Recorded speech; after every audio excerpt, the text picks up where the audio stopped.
आरोग्य विभागातील 3200 कोटींच्या कामांना स्थगिती, मुख्यमंत्र्यांकडून तानाजी सावंतांच्या कार्यकाळातील कामांना स्थगिती, सूत्रांची माहिती। सावंतांच्या कार्यकाळात साफसफाईसाठी वार्षिक 638 प्रमाणे 3190 कोटी केले होते मंजूर।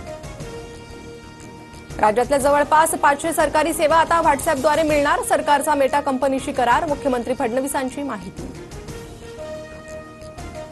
दीपक बडगुजर यांची मकोकापासून सुटका, सामाजिक कार्यकर्ते प्रशांत जाधव गोळीबार प्रकरणात बडगुजर यांना पोलीस महासंचालकांकडून दिलासा।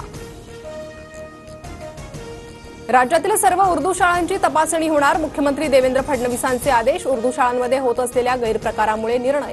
शिक्षण राज्यमंत्री आशिष जयस्वाल, अल्पसंख्याक आयोगाचे अध्यक्ष प्यारे खान करणार चौकशी।